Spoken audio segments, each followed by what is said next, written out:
नमस्कार साथियों, कैसे हैं आप सभी। मैं उम्मीद है बहुत बेहतरीन होंगे और बहुत बेहतरीन आपकी तैयारी चल रही होगी। एक बार जुट जाइए सारे लोग। आज इस टॉपिक का लास्ट है ये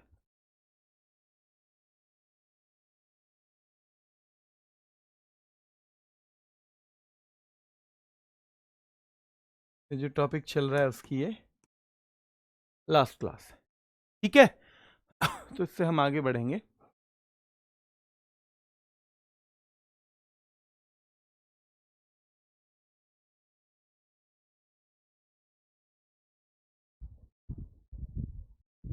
बेटा ऐप में 1-2 दिन से प्रॉब्लम आ रही है, कोशिश कर रहे हैं हम उसमें, लेकिन वो कई बार है ना, क्योंकि वो हमारे हाथ की चीज़ नहीं है, हमें उसके लिए किसी और पे डिपेंड रहना पड़ता है। तो हम कोशिश कर रहे हैं, एक बार 1-2 दिन का एडजस्टमेंट बस आप कर लीजिए।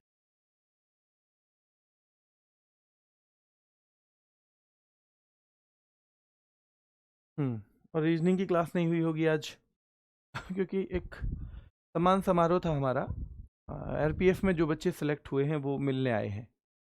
ऐसे में थोड़ा सा कई बार, क्योंकि बहुत दूर दूर से बच्चे आते हैं, क्योंकि मेरी क्लास 1 बजे ही शुरू होती है, तो मैं तो अभी उनसे मिल के और फिर क्लास लेने आ गया हूँ।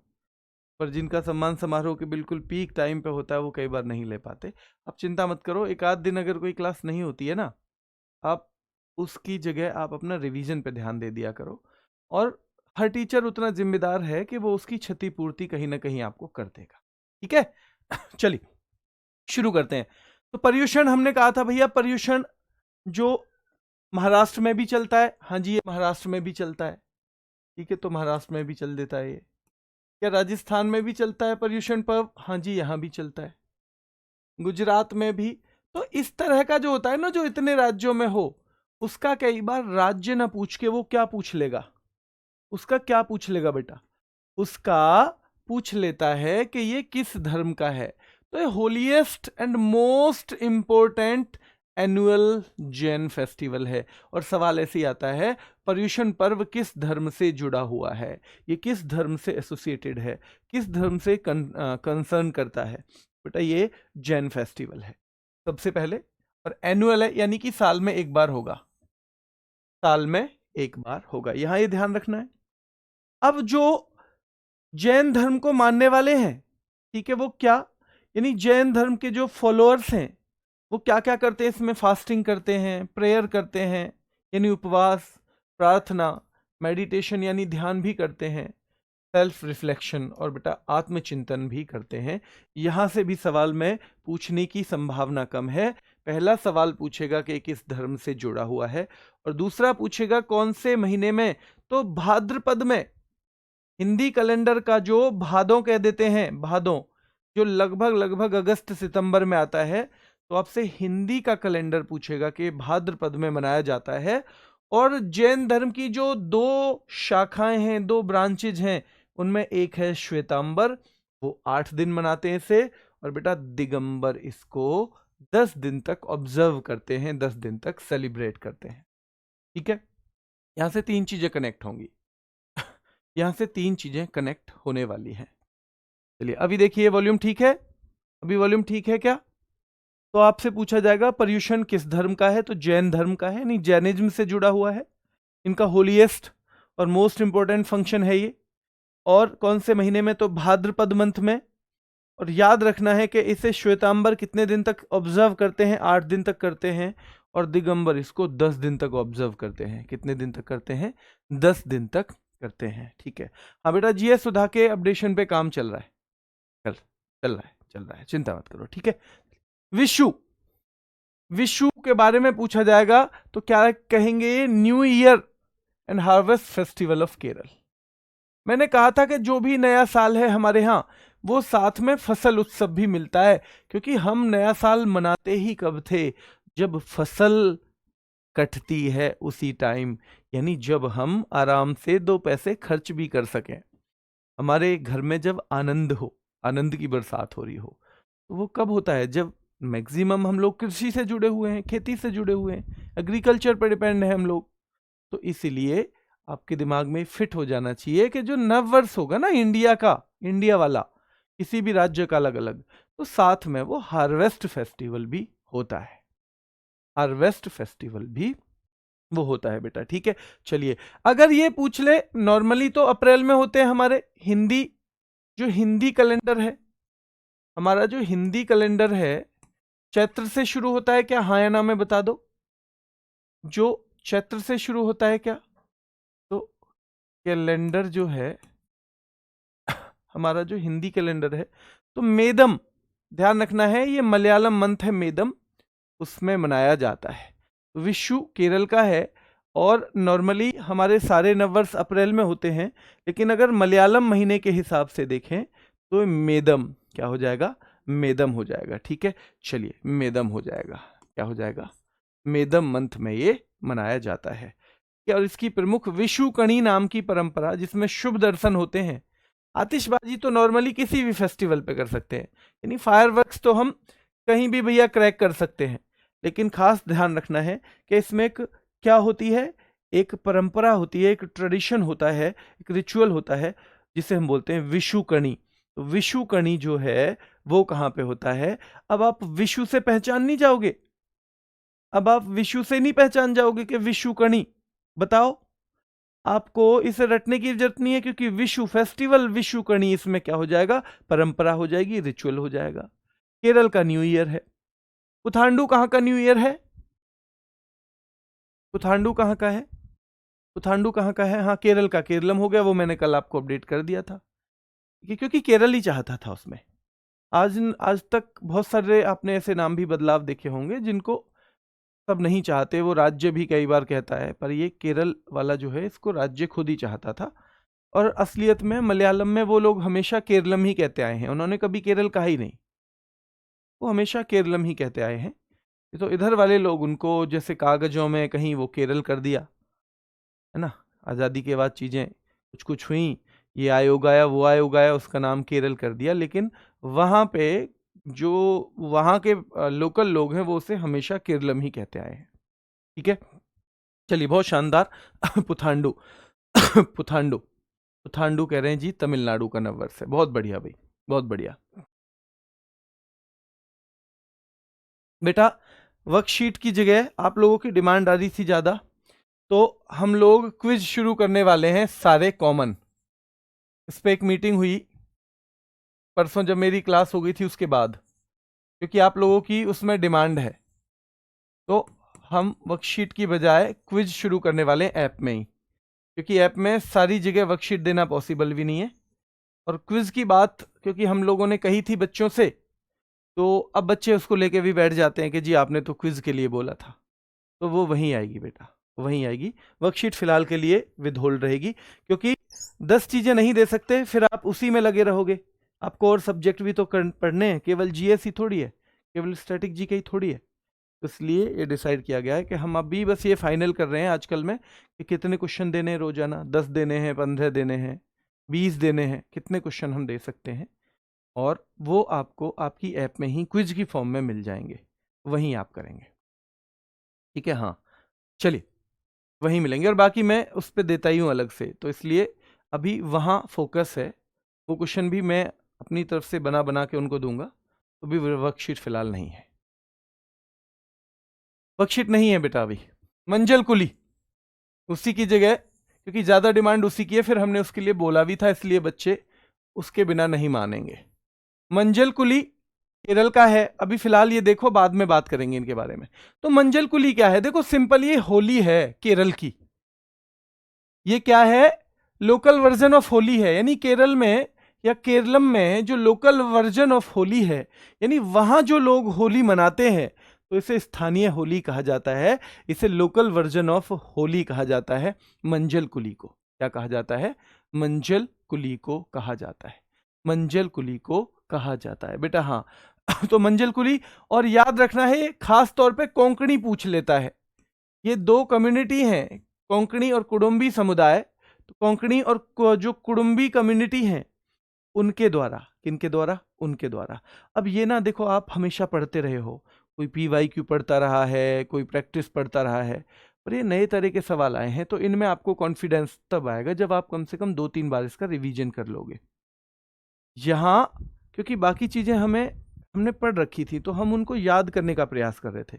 यहाँ हम पहले इनको सीखने का, समझने का प्रयास कर रहे हैं। याद करने के लिए इनका रिवीजन चाहिएगा, जरूर चाहिएगा। तो मंजल कुली सीधे पूछा जाएगा कौन सी जगह के होली के रूप में माना जाता है, तो केरल के होली के रूप में ये माना जाता है। छठ पूजा, तो देखो छठ पूजा जो है, दो देवता हैं, एक तो गॉड सन यानी सन गॉड, और छठी मैया, ये इनकी बहन मानी जाती हैं।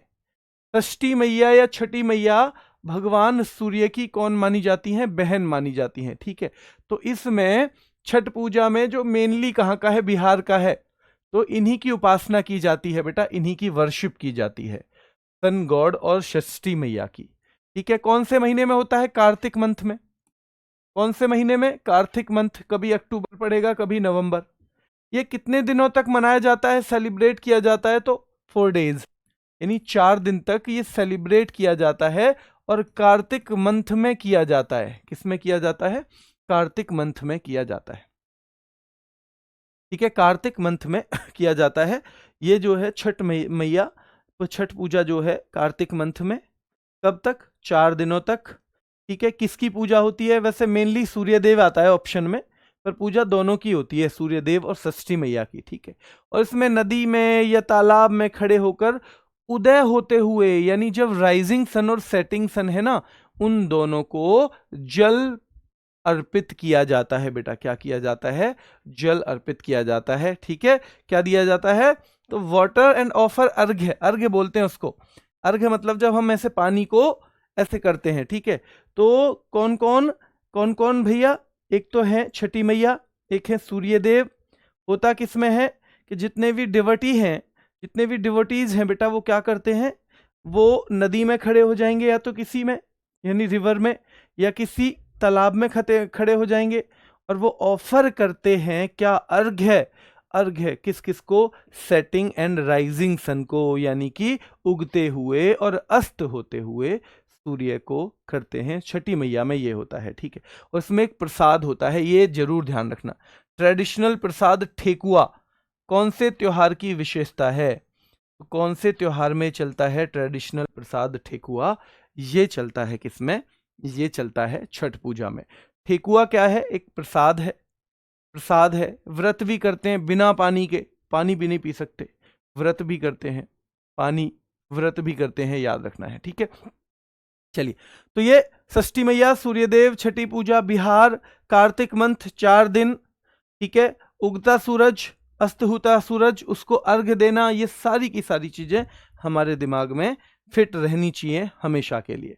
बुद्ध पूर्णिमा, अच्छा बुद्ध पूर्णिमा देखो, पहले तो आपसे पूछा जाएगा ये कब मनाया जाता है, तो वैशाख मंथ की पूर्णिमा को। पूर्णिमा का मतलब होता है जिस दिन फुल मून दिखाई देता हो, जिस दिन फुल मून दिखाई देता हो उसी दिन तो होती है पूर्णिमा।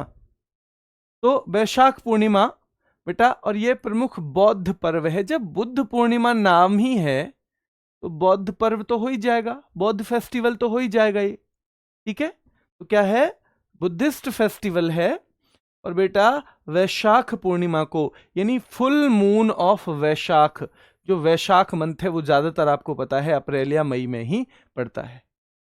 अब ये किस किस चीज को सेलिब्रेट करता है, ये दिन क्यों मनाते हैं? तो इस दिन गौतम बुद्ध के जीवन में तीन महत्वपूर्ण याद रखना है बेटा घटनाएं हुई थी। और वो कौन कौन सी हैं? कि एक तो उनका जन्म हुआ था यानी बर्थ, एक उनको एनलाइटमेंट हुआ था उसी दिन यानी कि ज्ञान प्राप्ति हुई थी, और एक उनका महापरिनिर्वाण हो गया था बेटा। महापरिनिर्वाण यानी देह त्याग दी थी उन्होंने, ठीक है। तो बुद्ध पूर्णिमा किस बुद्ध के जीवन से जुड़ी हुई, किस घटना से जुड़ी हुई है बुद्ध पूर्णिमा? ऐसे सवाल पूछा जाएगा। बुद्ध पूर्णिमा बुद्ध के जीवन से जुड़ी हुई किस घटना से जुड़ी हुई है? तो आपको पता होना चाहिए कि भैया बर्थ यानी जन्म से जुड़ी हुई है, ठीक है। एनलाइटमेंट यानी ज्ञान प्राप्ति से जुड़ी हुई है, और महापरिनिर्वाण यानी कि जब उनकी क्या हुई थी? जब उनकी महापरिनिर्वाण मृत्यु हो गई थी। इन तीनों से जुड़ी हुई है बेटा। ये तो हर जगह मनाई जाती है, ये स्टेट नहीं पूछेगा इसका स्टेट पूछा भी नहीं गया है। इसका क्या पूछा गया है कि बुद्ध पूर्णिमा कौन सी घटना से जुड़ी हुई है? जन्म से, ज्ञान प्राप्ति से, महापरिनिर्वाण से, या इन सभी से? इस तरह का सवाल पूछा जाएगा, यहाँ स्टेट नहीं पूछा जाएगा। पूरे ऑल इंडिया में इसकी छुट्टी होती है, आपको पता होगा, पूरे इंडिया में छुट्टी होती है, यानी कि हमारे पूरे इंडिया का त्योहार है, ये कोई कहीं का लोकल त्योहार नहीं है, ठीक है, लोकल त्योहार नहीं है। आगे देखिए, सूरजकुंड मेला सीधे पूछा जाता है, तो ये सबसे बड़ा क्राफ्ट मेला है, सबसे बड़ा शिल्प मेला, ठीक है, तो ऐसे बोल सकते हैं ये लार्जेस्ट क्राफ्ट मेला, ऐसे पूछा जाएगा, largest craft Mela of the world. ये क्या है, लार्जेस्ट यानी दुनिया का सबसे बड़ा शिल्प मेला है। ये क्या है, ये दुनिया का सबसे बड़ा शिल्प मेला है। क्या है, दुनिया का सबसे बड़ा शिल्प मेला, ठीक है। तो यहाँ पे हाथ से बनी हुई चीजें, चाहे कोई वो वैसी चीज हो सकती है, कोई पहनने की, कोई है ना कपड़ा हो सकता है, कोई और चीज हो सकती है, और कभी कभी क्या हो सकता है, कोई खाने की चीज हो सकती है, यानी जिसमें हम अपने आप के अपना कौशल यूज करें, हम अपना स्किल यूज करें, और अपना स्किल यूज करके जिसको बनाया जाए उसको हम कहते हैं हस्तशिल्प, ठीक है। चलिए, तो ये सारी की सारी चीजें इसमें हो सकती हैं, और यही पूछा जाता है। इससे दो सवाल ही पूछे हैं, देखो, इससे पहला सवाल पूछता है ये कौन से राज्य में है, और दूसरा सवाल कि ये दुनिया का जो सबसे बड़ा शिल्प मेला है वो कौन सा होता है, तो वो सूरजकुंड होता है, वो सूरजकुंड होता है बेटा। कौन सा होता है, सूरजकुंड होता है। करवा चौथ, ये सवाल अब की बार पूछ लिया, एक तो कार्तिक महीने में होता है, ये ध्यान रखना, कार्तिक महीने में।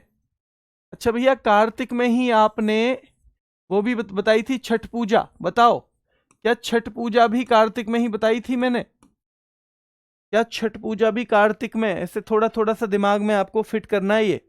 तो देखो, छठ पूजा भी हमने कब बताई थी, कार्तिक मंथ में, ठीक है। और ये वाला भी कौन सा है, सूरजकुंड जो है, इसका ऐसे नहीं है कि हिंदू मंथ कोई पूछा जाए, लेकिन करवा चौथ का भी पूछा जाता है, ये भी कार्तिक मंथ में ही मनाया जाता है। और कौन सा त्योहार है, सवाल कैसे पूछा गया, कौन सा त्योहार है जिसमें मैरिड वेमेन यानी कि विवाहित महिलाएं बेटा पति की लंबी उम्र के लिए, यानी उसकी लॉन्ग लाइफ के लिए और सुख समृद्धि के लिए निर्जला व्रत यानी वाटरलेस फास्ट, निर्जला का मतलब है जिसमें वो पानी भी ना पिए, का मतलब ये नहीं है खा तो सकती हैं बस पानी नहीं पी सकती, का मतलब है जिसमें वो पानी भी ना पिए।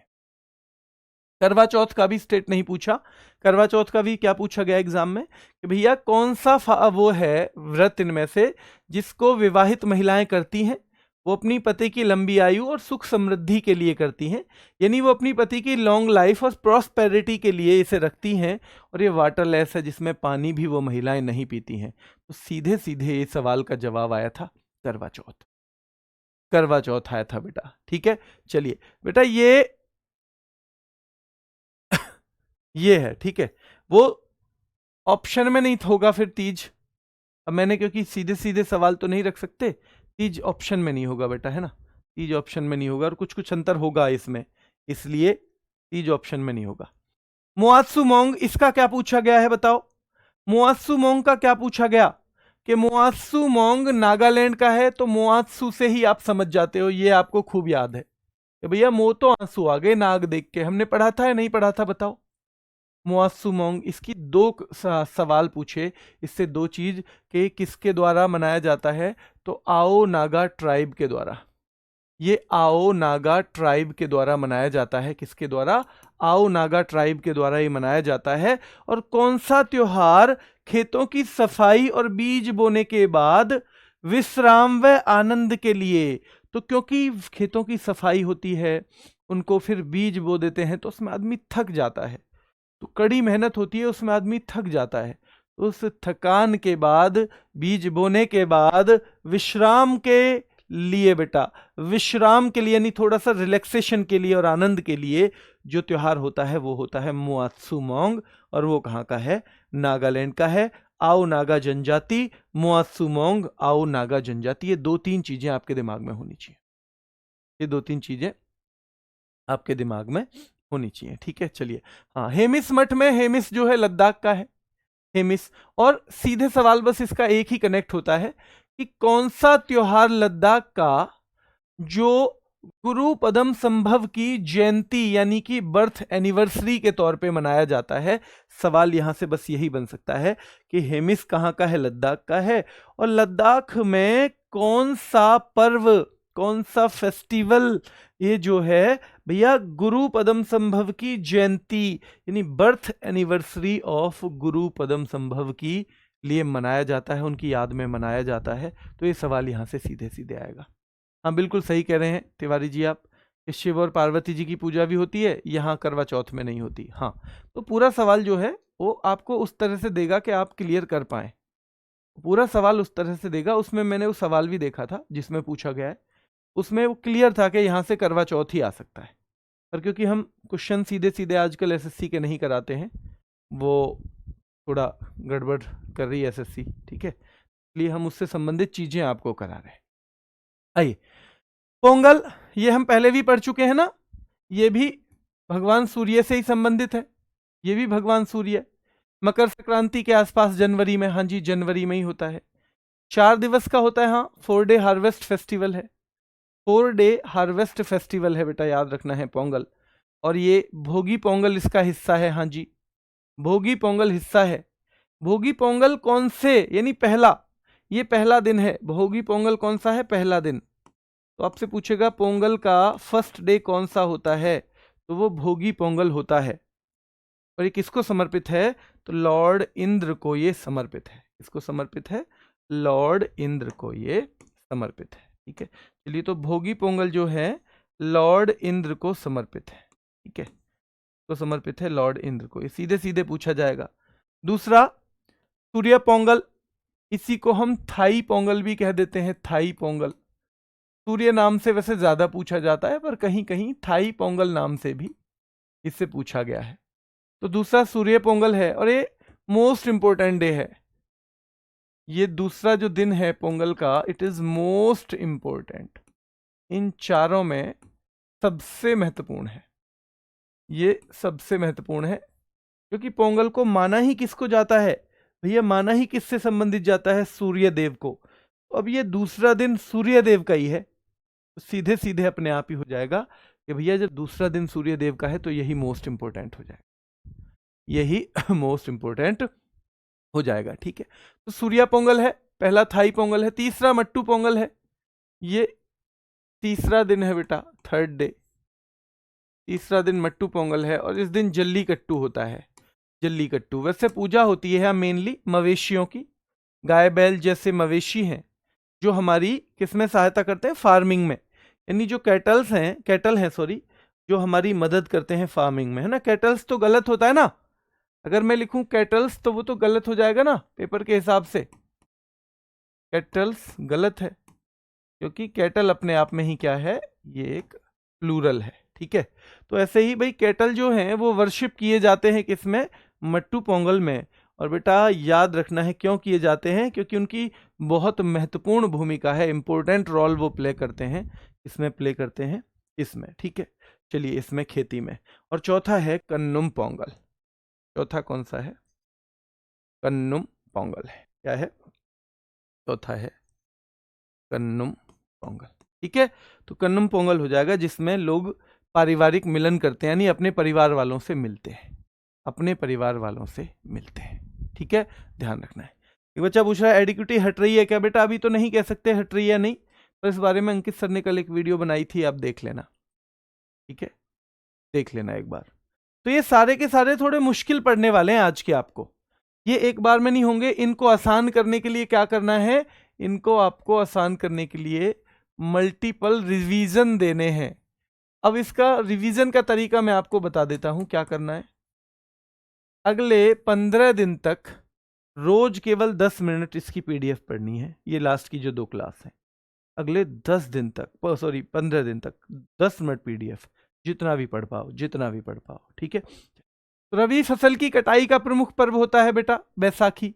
बैसाखी का मेन है कि जो हार्वेस्ट फेस्टिवल है ये, और कौन सी क्रॉप कटती है इस टाइम पे? रबी। रबी की जो क्रॉप है भाई उसका हार्वेस्ट फेस्टिवल है बैसाखी। और ये मुख्यतः कहाँ मनाया जाता है?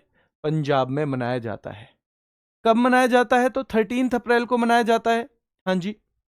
और यह सिख नववर्ष भी बोल देते हैं इसको, हाँ जी, तो इसको सिख न्यू ईयर के तौर पे भी हम मानते हैं, ठीक है। तो वैसाखी कब? 13 अप्रैल। क्या है? सिख न्यू ईयर है। क्या ये किसी फसल की कटाई का प्रतीक है? हाँ जी। कौन सी फसल? तो भैया रबी क्रॉप।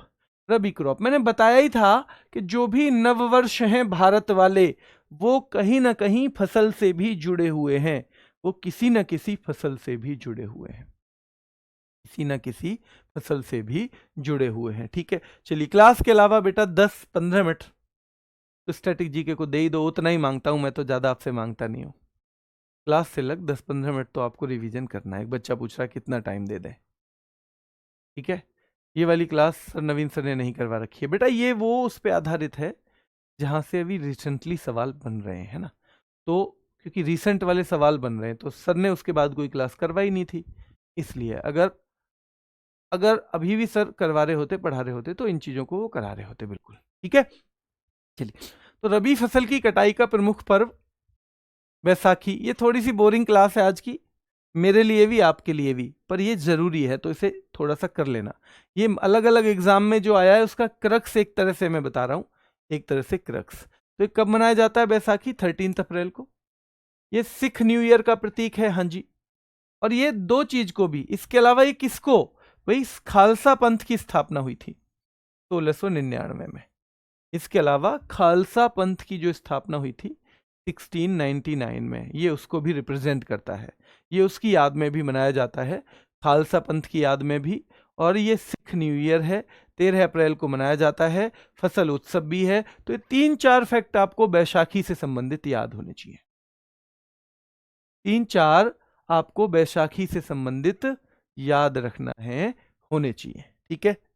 ईद उल फितर, अच्छा इसमें कैसे पूछा गया सवाल, देखो कौन सा त्योहार बेटा मार्क करता है एंड ऑफ रमजान, यानी जो रमजान महीना है उसके समापन को कौन सा त्योहार दिखाता है? यानी कि ईद उल फितर जब होगी इसका मतलब है ईद उल फितर, तो भैया इसका मतलब है रमजान का महीना खत्म हो गया है, रमजान का महीना खत्म हो गया है। जैसे अभी भी चल रहे हैं शायद रोजे, रमजान का महीना चल रहा है ना। कोई मुस्लिम भाई हो तो बताएं जरा, अगर हमारी क्लास में कोई भी मुस्लिम भाई हैं तो एक बार बताएं कि अभी रमजान का महीना चल रहा है।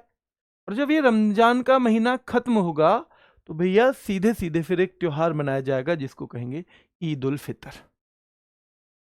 ईद उल फितर, है ना, ईद उल फितर। ये क्लियर है?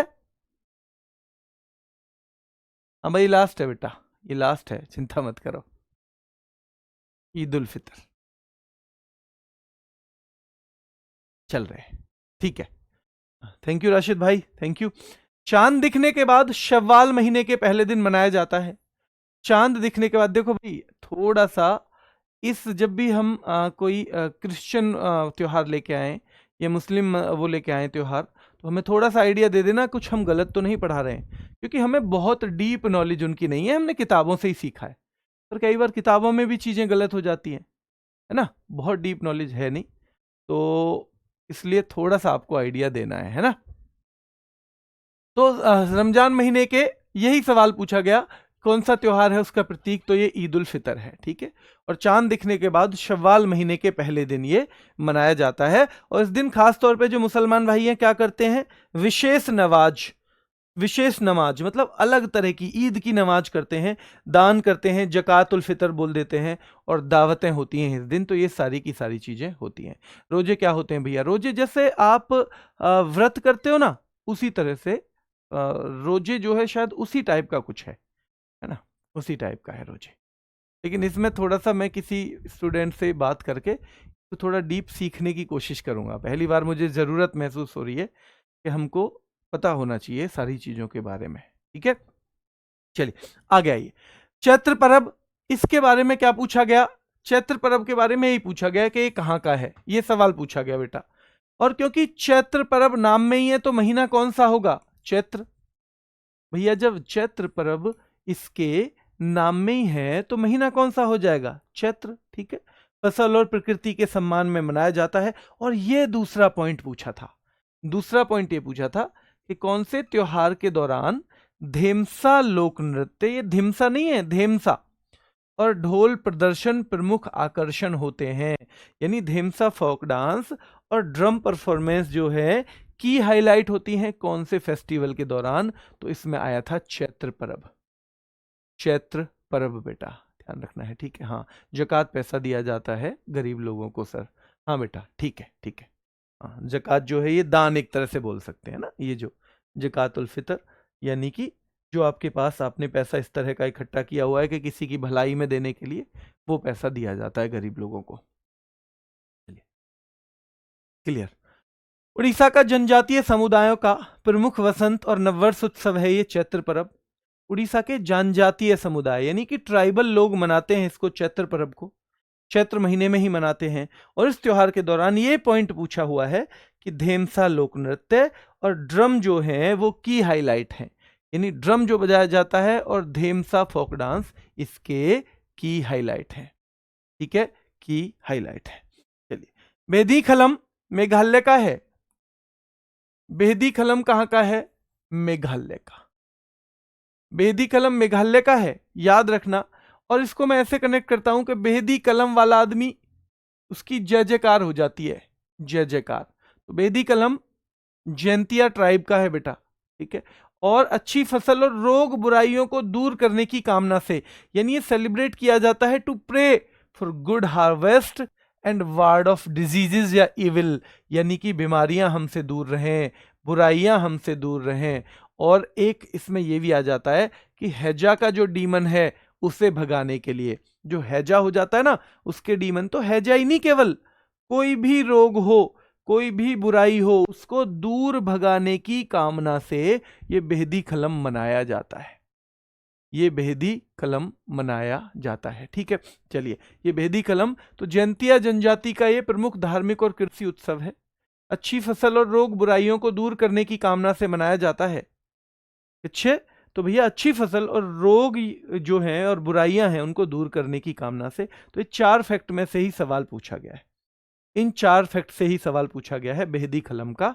इन चारों को जरूर रट लेना। नाट्यांजलि होता है तमिलनाडु में। नाट्यांजलि कहां होता है? तमिलनाडु में। और ये किसको समर्पित है?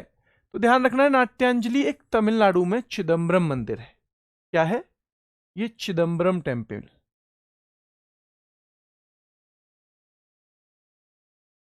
ये चिदम्बरम टेम्पल है। और ये टेम्पल भी किसको समर्पित है? ये जो भगवान शिव का नटराज रूप है ना, नटराज जिसमें उन्हें एक ब्रह्मांड के सबसे बेहतर नर्तक के तौर पे दिखाया गया है, डांसर के तौर पे दिखाया गया है, यानी जो उनका नर्तक रूप है, जो उनका डांसर रूप है। तो नटराज जो है भगवान शिव के ब्रह्मांडीय जो नर्तक रूप है, जो इनका कौन सा रूप है बेटा? कॉस्मिक डांसर का जो रूप है, जो भगवान शिव को जब हम कॉस्मिक डांसर के तौर पे देखते हैं, इसको कॉस्मिक डांसर के तौर पे जब हम भगवान शिव को देखते हैं, तो उस तरह की जो रूप है चिदम्बरम मंदिर में भगवान किनका है? भगवान शिव का है। अब ये नाट्यांजलि उत्सव यहीं पे होता है। तो जब ये नाट्यांजलि है, ये इस मंदिर पे हो रहा है भैया, तो ये इस मंदिर में जिस रूप में भगवान है उसी रूप में होगा, उसी रूप में होगा या नहीं होगा? उसी रूप में होगा, क्योंकि इस रूप में भगवान क्या है? नटराज के तौर पे हैं। नटराज उन्हीं का एक रूप है, एक अलग फॉर्म है भगवान शिव का, एक अलग इनकारनेशन मान सकते हो उसे। और उसमें वो डांसर हैं, डांसर के तौर पे उन्हें दिखाया गया है। इवन जो हमारे डांस हैं उनकी उत्पत्ति भी, उनका ओरिजिन भी किससे माना जाता है? तो भगवान शिव यानी लॉर्ड शिवा से ही माना जाता है, ठीक है, लॉर्ड शिवा से ही माना जाता है, ठीक है। चलिए, तो नटराज जो है उनको ही समर्पित है नाट्यांजलि महोत्सव। और ये कब होता है? तो महाशिवरात्रि, है ना, at the occasion of Mahashivratri ये होता है। और भैया चिदम्बरम मंदिर में ही होता है, ये हमने देख लिया। इससे संबंधित दो तीन फैक्ट आ सकते हैं। नाट्यांजलि तमिलनाडु में है, याद है हमें, और चिदम्बरम मंदिर में होता है, भगवान शिव के नटराज रूप को समर्पित होता है, और महाशिवरात्रि के अवसर पे होता है। महाशिवरात्रि के बारे में एक बच्चा पूछ रहा था कि जी सर ये 13वीं को होता है, 14 को नहीं होता बेटा? 14 ही है, वो मैंने पढ़ा है, 14th डे को ही होता है वो, है ना। महाशिवरात्रि जो हमने पढ़ा है 14 वाले दिन ही होता है, 13वीं वाले दिन नहीं होता है ना, 13 डे नहीं, 14th वाले डे को ही होता है। चलिए आगे आइए। रोटेला पाड़ूंगा ये हमने देख ही लिया था, रोटी महोत्सव, ठीक है। और मुहर्रम के दौरान होता है। ये कब होता है? रोटेला पाड़ूंगा, या रोटियों की ईद भी बोल देते हैं इसको। क्या बोल देते हैं? रोटियों की ईद। ठीक है, रोटियों की ईद। निशागंधी नॉर्मल है, आपको पता होगा केरल का है, और निशागंधी वहां का फेस्टिवल भी है, और वहां एक अवार्ड भी है। वहां एक अवार्ड भी है, तो दोनों चीजें हैं। निशागंधी क्या है बेटा? फेस्टिवल भी है, अवार्ड भी है, और दोनों ही कहां का है? केरल का है। पोंगल, अब यहां से एक सवाल पूछा था, पोंगल हमने सारा पढ़ लिया। कि कौन से त्योहार के दौरान कोलम बनाया जाता है? कोलम भैया एक पेंटिंग टाइप होती है ना, कोलम आपने पढ़ा होगा। कोलम एक पेंटिंग टाइप होती है, तो कोलम बनाया जाता है, कोलम ड्रॉ किया जाता है। Kolams are drawn during which festival? तो भैया ड्यूरिंग पोंगल। ये जो कोलम बनाए जाते हैं ये इसके दौरान बनाए जाते हैं, तो ये पोंगल के दौरान बनाए जाते हैं। ठीक है, जल्लीकट्टू पोंगल से जुड़ा हुआ है। ठीक है, सूर्य देव को समर्पित है, यानी डेडिकेटेड टू सन गॉड, ये हम पहले ही देख चुके हैं। ये 3 फैक्ट हम पढ़ चुके हैं पोंगल के बारे में। खासतौर पे सूर्य देव को समर्पित है, टोटल मिला के माना जाता है ये। और इसके तीसरे दिन, थर्ड डे, इसका जो थर्ड डे होता है, थर्ड डे, इसको हम कह देते हैं मट्टू पोंगल। क्या बोल देते हैं? मट्टू पोंगल। ठीक है, क्या बोल देते हैं इसको हम? मट्टू पोंगल बोल देते हैं। तो पोंगल कोलम, त्योहार के दौरान कोलम बनाया जाता है, जल्लीकट्टू से इसका संबंध है, और सूर्य देव को समर्पित है। किसको? सूर्य देव को समर्पित है। अब सीधे सवाल आया, कौन सा त्योहार हिमाचल का भीम की पत्नी हिडिंबा से संबंधित है? तो हिडिंबा मंदिर में बसंत पंचमी के दिन डूंगरी फेस्टिवल होता है, और ये हिमाचल का है, हिडिंबा देवी का है। डूंगरी हिमाचल प्रदेश, हिडिंबा देवी। डूंगरी हिमाचल प्रदेश, हिडिंबा देवी। डूंगरी हिमाचल प्रदेश, हिडिंबा देवी। और चौथे नंबर पे आपसे पूछा जाएगा बसंत पंचमी के अवसर पे, बसंत पंचमी के अवसर पर, बसंत पंचमी के अवसर पर।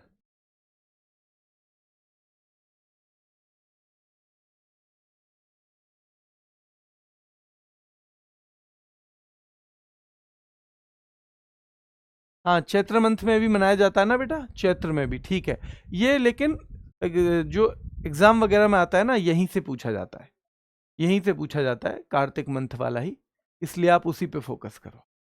ठीक है, चलिए आगे देखिए। अतला तद्दी, ये कैसे पूछा था? ये सवाल कैसे आया देखो एग्जाम में। अतला तद्दी जो है कौन से राज्य का करवा चौथ है? ऐसे आया बस। तो इतना ही। अतला तद्दी वैसे तो हमने पढ़ा ही था, तद्दी या तड्डी नाम से आ जाता है, क्योंकि इसको कोई दै लिख देता है हिंदी में, कोई डै लिख देता है। तो अतला तद्दी या अतला तड्डी जो है वो आंध्र प्रदेश का है, और यहाँ के करवा चौथ जैसा है। जैसे मैंने मंजल कुली बोला था ना, मंजल कुली, बताओ वो कहाँ की होली थी? मंजल कुली कहाँ की होली थी, बताओ जल्दी। मंजल कुली मैंने बताया था होली है, लोकल वर्जन ऑफ होली। और भैया मंजल कुली थी कहाँ की? केरला की। तो केरला की थी। यहां से सीधे सवाल आया हुआ है कि कहाँ का होली का त्योहार है। ऐसे ही अतला या अटला तद्दी जो है ये आंध्र प्रदेश का करवा चौथ है, आंध्र प्रदेश का करवा चौथ है। ठीक है, हिंदी कैलेंडर पढ़ाएंगे बेटा, ठीक है, हिंदी कैलेंडर पढ़ाएंगे। ठीक है, अंतर्राष्ट्रीय लूसाफोन महोत्सव, इंटरनेशनल लूसोफोन, तो पहला सवाल तो यही आता है, क्योंकि हमने ये पढ़ा नहीं है फेस्टिवल में, तो हमारे लिए एक महत्वपूर्ण तो यही चीज हो जाएगी, इंटरनेशनल लूसोफोन फेस्टिवल जो है बेटा, एक तो यही महत्वपूर्ण हो गई। इसका उद्देश्य क्या है? देखो, गोवा में बहुत सारे टाइम तक पुर्तगाली लोगों का शासन रहा है, 1961 तक रहा है, आपको तो पता ही होगा। तो अब पुर्तगाली चले गए तो भी, लेकिन वहां जो लोग रहते हैं कोई पुर्तगाली मूल का है, और पुर्तगाली भाषा ही सब जानते हैं। तो हमारे देशों के पुर्तगाली देशों के साथ अच्छे संबंध हों, जो पुर्तगाली भाषा बोलने वाले अन्य देश हैं उनके साथ अच्छा कनेक्शन बनाने के लिए हम इंटरनेशनल लूसोफोन फेस्टिवल क्या करते हैं? सेलिब्रेट करते हैं। गोवा में ही क्यों करते हैं? क्योंकि भैया गोवा में ही, गोवा का ही संबंध पुर्तगालियों से रहा है। तो इंटरनेशनल लूसोफोन फेस्टिवल होता है गोवा में, और किस लिए होता है? हमें स्ट्रेंथन करना है, मजबूत करना है इंडिया की कल्चरल टाइज को, इसको सांस्कृतिक संबंधों को हमें स्ट्रेंथन करना है, मजबूत करना है विद पोर्टुगीज स्पीकिंग कंट्रीज, उन देशों के साथ जहां पर पुर्तगाली भाषा बोली जाती है, क्योंकि यहाँ पे यहीं से उनके तार जुड़े हुए हैं, यहाँ सारे पुर्तगाली भाषी लोग रहते हैं मैक्सिमम, ठीक है। इसीलिए तो ये दो तरह की सवाल पूछे जाएंगे, दो तरह के सवाल पूछे जाएंगे। एक बच्चा कह रहा सर बस करो, नहीं बेटा इसे पढ़ो आज, ये एक दिन में याद नहीं होगा, परेशान होने की जरूरत भी नहीं है। अगर सब चीज इतनी आसान होती तो इंस्पेक्टर बनना किसे बुरा लगता है, बन गए होते कुछ ना कुछ लोग। इंस्पेक्टर लगना बुरा लगता है क्या किसी को? जब मैं सब इंस्पेक्टर था और सीजीएल की तैयारी कर रहा था ना, 14 घंटे ड्यूटी करके आता था मैं, 14 घंटे सब इंस्पेक्टर की। दिल्ली पुलिस में आपका कोई दोस्त सब इंस्पेक्टर हो तो पूछ लेना। रात में ही आया हूं तो अपने कपड़े रात में ही धोने मशीन में, कौन धोएगा, अकेले ही रहता था दिल्ली में। शादी भी हो गई थी तो वाइफ गांव में ही थी, तब तक मैं मतलब लेके नहीं गया था कहीं भी। तो उस 14 घंटे के बाद फिर पढ़ाई करनी, 3-4 घंटे की मुझे बहुत अपनी लाइफ में ज़्यादातर वक्त 3-4 घंटे की नींद की आदत रही है, के बाद फिर पढ़ाई करनी, क्यों कुछ करना है लाइफ में। तो फ्री में नहीं मिलती चीज़ें, मेहनत करनी पड़ती है, बार बार पढ़ना पड़ता है। अब ये चीज़ थोड़ी मुश्किल है तो इसको तो और ज़्यादा जिम्मेदारी है हमारी, और ज़्यादा रिवाइज करें और ज़्यादा बार पढ़ें और ज़्यादा बार पढ़ें, ये हमारी जिम्मेदारी है। और उससे ये किसी पे एहसान भी नहीं है, क्योंकि अगर नौकरी लगेगी तो किसकी लगेगी, हमारी लगेगी ना। ये गुरु पे भी एहसान नहीं है कि हाँ जी हमने 1000 रुपए दे दिए, कोई बात नहीं बेटा, उतना हमें मिलता है कहीं ना कहीं वापस। ये माँ बाप पे भी एहसान नहीं है, क्योंकि माँ बाप के लिए जिंदगी में कुछ नहीं कर पाते हैं। मैं 17 साल मुझे नौकरी करते हुए हो गए, और थोड़ा बहुत पैसे तो उससे पहले भी कमाता था ट्यूशन व्यूशन पढ़ा के, 20 साल तो कम से कम कमाते कमाते हो गए। पता चला कुछ नहीं कर पाते हम माँ बाप के लिए, उनकी कुछ जरूरत भी नहीं है, उन्हें कुछ चाहिए भी नहीं हमसे, करोगे क्या। इसलिए ये दूसरों पे रौब मारना छोड़ेंगे हम आज से। जी देखो मैं पढ़ रहा हूं तो देखो, मम्मी मैं पढ़ रहा हूं तुम कह रही हो तो पढ़ रहा हूं, इसलिए पापा तुम कह रहे हो तो मैं पढ़ रहा हूं। हमारी जिंदगी बेहतर होगी और हमें पढ़ना पड़ेगा। और हमें ये नहीं देखना कौन सी चीज इंटरेस्टिंग है और कौन सी चीज डल है, क्योंकि जिंदगी में बेशक मिठाई खाने में अच्छी लगती हो, पर फायदा नीम ही ज्यादा देता है। इसलिए हमें चीजें वो देखनी है, वो पढ़नी है जो हमारे एग्जाम के हिसाब से जरूरी है। ठीक है, चलिए आगे देखिए। तो ये हो गया। लोसुंग फेस्टिवल कहाँ का है? सिक्किम का है, और इसको भी फसल उत्सव भी कहते हैं, यानी कि हार्वेस्ट फेस्टिवल। इससे जनजाति पूछ ली जाती है, तो ये बेटा भूटिया, भूटिया है ना, लेपचा भी आ जाता है, भूटिया भी आ जाता है, लेपचा भी आ जाता है। बेदी खलम, देखो बेदी खलम हमने देख लिया था पहले ही, जैंतिया ट्राइब करती है, मेघालय करता है। पर इससे एक सवाल पूछा अभी एग्जामिनर ने, क्या पूछा कि इसमें युवा जो लोग हैं घर की छत को बांस के डंडों से पीटते हैं और बुरी आत्मा, प्लेग और इस तरह की बीमारी को दूर भगाने का प्रतीकात्मक प्रदर्शन करते हैं। यानी young people beat the roof of every house with bamboo sticks in a symbolic act to ward off evil spirit, plague and disease. यानी जैसे पुराने टाइम में हमारे मम्मी पापा झूठे को हमें ऐसे मारने को कहवे ना, ले अभी मारूंगी, जैसे हम गिर गए तो कहवे ही ना, ले अभी इसे मारूंगी, अभी मारूंगी पैर से, है ना, चीटी मार दी तूने तो ले अभी मारूंगी इसे, है ना, अभी धरती मार दूंगी, उस टाइप से बहकाने के लिए करते थे ना, प्रतीकात्मक से। धरती को पीटते थोड़ी थे वो, ऐसे ये प्रतीकात्मक है। ये प्रतीकात्मक है बेटा कि भाई जैसे अब बुरी आत्मा प्लेग है, प्लेग में डंडे मार रहे हैं छत में, अब आएगा हमारे घर में प्लेग, बता तू, अब आएगा, अब दिखेगा यहाँ, अब दिखेगा हमारी छत पे, चला जा जा, चला जा, अब मत आजियो यहाँ, बता देंगे नहीं तो तुझे। तो ये बेहदी खलम में है, ठीक है, ये बेहदी खलम में। और जैंतिया ट्राइब हमें बार बार याद रखनी है। नोंग क्रेम में हमें पता है खासी ट्राइब याद रखनी है। वंगाला में हमें गारो ट्राइब याद रखनी है। 100 ड्रम फेस्टिवल वंगाला को कहते हैं, ये हमें याद रखना है, ये हमें याद रखना है। ठीक है, चलिए, ठीक है, चलिए। तो दीपावली कार्तिक अमावस्या, दीपावली कार्तिक मंथ में ही, अच्छा कार्तिक मंथ में ये भी, हाँ, तो मतलब कार्तिक मंथ में तो त्योहार बहुत सारे हैं, हाँ बिल्कुल है बेटा। एक सवाल तो आता है कौन सा त्योहार भैया भाई दूज के साथ समाप्त होता है। तो भाई दूज का जो भाई दूज हो जाती है ना, वो एक तरह से किसका अंत है? तो भैया वो दीपावली का ही लास्ट माना जाता है, वो दीपावली का ही लास्ट माना जाता है। ठीक है, और ये कब होता है? तो कार्तिक की अमावस्या को। अमावस्या यानी भैया अंधेरा होगा तभी तो दीपों का फायदा है, अंधेरा होगा तभी दीपों का फायदा है या नहीं है? ठीक है, चलिए। तो दीपावली का 5 दिवसीय त्योहार भाई दूज के साथ समाप्त होता है, और 2025 में खास तौर पे आपसे पूछा जाएगा, दीपावली को यूनेस्को ने अपनी इंटेंजिबल कल्चरल हेरिटेज में शामिल कर लिया है, अपनी अमूर्त सांस्कृतिक विरासतों में शामिल कर लिया है।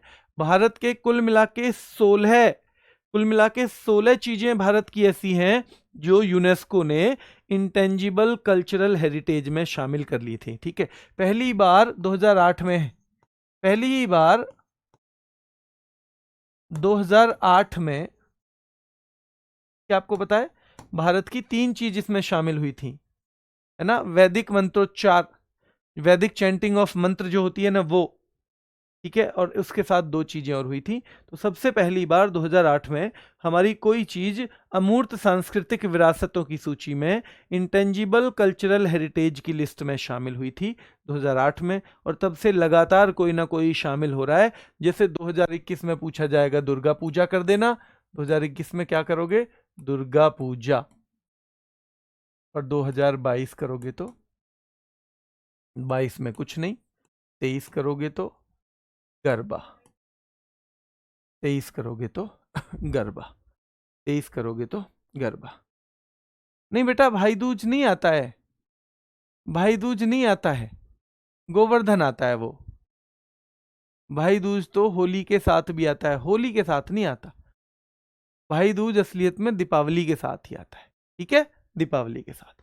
चलिए, गोगा नवमी राजस्थान का है, और नाग देवता गोगा जी को ये क्या है बेटा? डेडिकेटेड है। क्या है? नाग देवता गोगा जी को।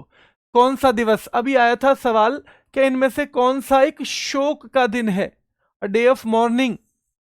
अ डे ऑफ मॉर्निंग कौन सा है बेटा? तो याद रखना है कि जो मुस्लिम समुदाय के लिए शोक के दिन के तौर पे उसमें 4 त्योहार दे रखे थे, और मुहर्रम एक दे रखा था, और मुहर्रम ही आंसर था। आपसे पूछा जाएगा इंटरनेशनल सैंड आर्ट फेस्टिवल, यानी अंतरराष्ट्रीय रेत कला महोत्सव उड़ीसा का तो है, लेकिन कभी कभी पूछ लेता है किस कलाकार के द्वारा शुरू किया गया। तो एक आर्टिस्ट हैं सुदर्शन पटनायक, उनके द्वारा ये शुरू किया गया। बथुकम्मा, इनमें से तेलंगाना का कौन सा त्योहार फेस्टिवल ऑफ फ्लावर्स कहा जाता है? फेस्टिवल ऑफ फ्लावर्स कहा जाता है बेटा बथुकम्मा को, और ये सवाल पूछा हुआ है। उसमें 7 परत होती हैं, कितनी? 7, ऊपर नीचे 7 परत बनाई जाती हैं फूलों की बथुकम्मा में, 7 परत बथुकम्मा में। ठीक है, पुष्कर राजस्थान, हर साल कार्तिक पूर्णिमा को ये मेला होता है बेटा, कार्तिक पूर्णिमा को ये मेला होता है, याद रखना है, कार्तिक पूर्णिमा का। इसका मुख्य जो आकर्षण है वो जानवर कौन सा है? ऊंट। तो पुष्कर राजस्थान वाला कार्तिक पूर्णिमा को होता है। कब? कार्तिक पूर्णिमा। होली कब होता है? तो आपको पता ही है भैया, होली जो है फागुन महीने में होता है। कब होता है? फागुन मंथ में। आने वाला है ना होली, हाँ, तो फागुन मास में होता है। और रंगों का त्योहार भी कहते हैं इसे, वसंत का त्योहार भी कहते हैं, यानी फेस्टिवल ऑफ कलर्स भी कहते हैं, फेस्टिवल ऑफ स्प्रिंग भी कहते हैं, फेस्टिवल ऑफ स्प्रिंग भी कहते हैं, फेस्टिवल ऑफ क्या कहते हैं? कलर्स भी कहते हैं बेटा। ठीक है, और कहां पर भैया होली उत्सव में रासलीला का भी प्रदर्शन किया जाता है? भैया रासलीला भी परफॉर्म की जाती है मथुरा में होली में, मथुरा में होली में रासलीला भी परफॉर्म की जाती है। तो ध्यान रखना है, आपसे पूछा जाएगा इस होली के बारे में कौन सा कथन सही है? ये फागुन मास में मनाया जाता है, हाँ जी मनाया जाता है। क्या ये रंगों का और वसंत का त्योहार कहा जाता है? हाँ जी कहा जाता है। क्या इसमें आगरा में होली उत्सव में रासलीला का प्रदर्शन किया जाता है? तो भैया आगरा में नहीं किया जाता, मथुरा में किया जाता है, मथुरा में किया जाता है। ठीक है, मथुरा में किया जाता है। नुआखाई, नुआखाई जो है संबलपुर पश्चिमी उड़ीसा में है नुआखाई, और नुआखाई में ये सबसे ज्यादा पूछा जाता है नबन्ना, नबन्ना बेटा, नबन्ना या नबान्न नाम से आएगा, ठीक है, नबन्ना। और यहां से एक सवाल पूछा हुआ है एसएससी ने एक बार काफी टाइम पहले कि कौन से ये जो त्योहार है, ये जो त्योहार है नुआखाई, इसमें सबसे पहले नया चावल कौन सी देवी को चढ़ाया जाता है, ये सवाल पूछा जाए। ये सवाल पूछा हुआ है बेटा, पूछा जाए नहीं, पूछा हुआ है, तो सवाल पूछा हुआ है। तो माँ समलेश्वरी देवी को, माँ समलेश्वरी देवता देवी कुछ भी लिखा जाएगा, ठीक है वहां पे। तो नबन्ना की परंपरा नुआखाई में है। नबन्ना का मतलब है नया चावल बनाया जाएगा और वो सबसे पहले देवताओं को अर्पित किया जाता है। और देवताओं को अर्पित में भी वो सबसे पहले माँ समलेश्वरी को, माँ समलेश्वरी को, माँ समलेश्वरी को, ठीक है। चलिए क्लियर है। आगे देखिए, आनंद पैगोडा का पूछा गया था, ये सवाल कहाँ का है, कहाँ का है बेटा ये त्योहार, तो बताया था भैया म्यांमार का है। कहाँ का है, म्यांमार का। नवरेह पूछा गया था, कश्मीरी पंडितों का नव वर्ष, यानी कश्मीरी पंडित जो हैं उनका न्यू ईयर कब मनाया जाता है, तो ये सीधे सीधे सवाल पूछा जा चुका है बेटा, नवरेह, ठीक है। नवरेह कश्मीरी पंडितों का नव वर्ष है, ये सवाल भी आपसे पूछा गया है। हम्पी, तो हम्पी का होता है कर्नाटक में, तो आपको पता ही है ना, ये कर्नाटक में है, इसके बारे में आपको ज्यादा भाई जानकारी की इतनी जरूरत है नहीं, यहां से सवाल ऐसे नॉर्मली पूछा जाता है। अच्छा, इनमें से एक सवाल आया कि इनमें से कौन सा त्योहार ईसाइयों का है, और उसमें एक ऑप्शन था ईस्टर। 4 दे रखे थे कि इनमें से कौन सा त्योहार ईसाइयों का है, ईस्टर दे रखा था, और ये हमेशा कब पड़ता है, रविवार को। ये इसका एक्स्ट्रा फैक्ट है, यानी हो सकता है अगली बार वो पूछ ले इनमें से कौन सा त्योहार हमेशा संडे को ही पड़ता है, तो ईस्टर जो है हमेशा संडे को ही पड़ता है। सीधे सीधे पूछा था कि दही हांडी का जो त्योहार है वो महाराष्ट्र में किस अवसर पे होता है, तो आपको पता होना चाहिए बेटा, कृष्ण जन्माष्टमी जो है, कृष्ण जन्माष्टमी जो है इस पर होता है। कब होता है, कृष्ण जन्माष्टमी के अवसर पे होता है। तो हम सीधे सीधे करेंगे कि भैया कृष्ण जन्माष्टमी के अवसर पे दही हांडी का त्योहार होता है, दही हांडी का त्योहार होता है। पतंग महोत्सव के बारे में सीधे पूछा जाता है, कब होता है, 14 जनवरी, कौन के अवसर पे, मकर संक्रांति। मकर संक्रांति को गुजरात में हम किस नाम से जानते हैं, खास तौर पे उत्तरायण, क्योंकि सूरज जो है उत्तरायण की तरफ चल देता है मकर राशि में प्रवेश करने के बाद। और इसका ना ये सवाल यहां से एक और पूछा जाता है कि जो पतंग उत्सव है, ये पतंग महोत्सव है, ये कब शुरू हुआ था, कौन से साल में। ये सवाल कई बार पूछा गया है, 1989 में ये शुरू हुआ था। कब हुआ था, 1989 में, ठीक है। तो अंतर्राष्ट्रीय पतंग महोत्सव गुजरात में होता है, मकर संक्रांति के अवसर पे होता है, 14 जनवरी को होता है, 1989 से शुरू किए गए। और भैया इसको क्या नाम दिया जाता है, तो इसको नाम दिया जाता है, जो हमने बताया था अभी कि भैया इसको हमने उत्तरायण के नाम से जाना जाता है। अभी एक सवाल पूछ लिया, ये चारों ही एक में पूछ लिए, गणगौर महोत्सव, पुष्कर मेला, नागौर मेला और उर्स मेला किस राज्य से हैं, तो आपको इनमें से अगर कोई एक भी आ जाए तो याद रखना है ये चारों कहाँ से हैं, चारों ही ये राजस्थान से हैं, ठीक है। गणगौर महोत्सव राजस्थान का, पुष्कर मेला राजस्थान का, नागौर मेला राजस्थान का, उर्स मेला राजस्थान, उर्स मेला राजस्थान, उर्स मेला राजस्थान। बेटा जीएस बूस्टर की पीडीएफ नहीं मिलेगी, उसे आप नोट्स बनाइए, जो यूट्यूब पे क्लास है जीएस बूस्टर, वो पढ़िए, नोट्स बनाइए, उसकी पीडीएफ अवेलेबल नहीं होगी।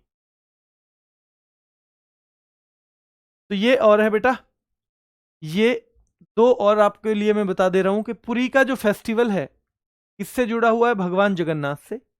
अब इसमें नाम पूछ लिया एक बार, क्या नाम है उस रथ का जिसपे भगवान जगन्नाथ चलते हैं, नंदी घोष है। उस रथ में कितने पहिए हैं, 16 हैं। कितने पहिए हैं, 16। ये पूछ लिया कि भैया पुरी का जो महोत्सव है, कार महोत्सव कह देते हैं, रथ महोत्सव कह देते हैं, तो वो भगवान जगन्नाथ से जुड़ा है। नंदी घोष उस रथ का नाम है, पहियों की संख्या 16 है। और एक पूछा जाता है चेरा ओबा, चेरा ओबा जो है ये मणिपुर का न्यू ईयर है। तो सीधे सीधे सवाल आएगा, चेरा ओबा किसका नया साल है, तो मणिपुर का है। और मैतेई कम्युनिटी इसे मनाती है, कौन मनाती है, मैतेई कम्युनिटी इसे मनाती है, मैतेई कम्युनिटी से मनाती है, ठीक है। तो अभी के लिए इतना ही रखेंगे। इसमें कुछ चीजें और भी हैं 2-4, उनको आप पढ़ लेना, 2-4 और इसमें हैं, ऐसी नॉर्मल चीजें हैं, इसमें एक दिन में तो होंगी नहीं, ये आपको पढ़ना पड़ेगा। मैंने आपको पिछले 1-1.5 साल का जहाँ से सवाल बने हैं और जिस तरह के बने हैं वो पूरा मटेरियल इन 2 क्लासेस में दे दिया है। अब इनको याद आपको करना है भाई, ये होमवर्क दे रहा हूँ मैं आपको। नॉर्मली मैं चीज़ें करवाता हूँ खुद ही याद भी जितनी मेरे से हो पाती हैं, पर क्योंकि ये तो पहले समझने में ही समय लगेगा थोड़ा सा, आप इन्हें करो और फिर इनके सारे क्वेश्चन आंसर के तौर पे जो पीछे सवाल आए हैं फेस्टिवल के, इनको क्वेश्चन आंसर के तौर पे मैं आपको कराऊंगा जल्दी ही। मैं कलेक्ट कर रहा हूँ सारे जहाँ जहाँ से भी मिल सकते हैं उनको टाइप करवा के, तो आपको ये पढ़ना है, प्रैक्टिस आपको वहाँ मिल जाएगी। ठीक है, नेक्स्ट टॉपिक कौन सा शुरू होगा मैं देखूंगा बेटा। इस बार थोड़ा ऐसा एक लाइट टॉपिक करेंगे जिससे आपके दिमाग पे बहुत ज़्यादा लोड ना आए, है ना। थोड़ा हल्का टॉपिक लेंगे एक, जिसमें आपको पढ़ें तो मतलब लोड ना हो, आप फिल्म भी देख रहे हो ना साइड में और फिर टॉपिक भी पढ़ रहे हो तो भी काम चल जाए। ठीक है, अभी के लिए इतना ही, फिर मुलाकात करेंगे। धन्यवाद।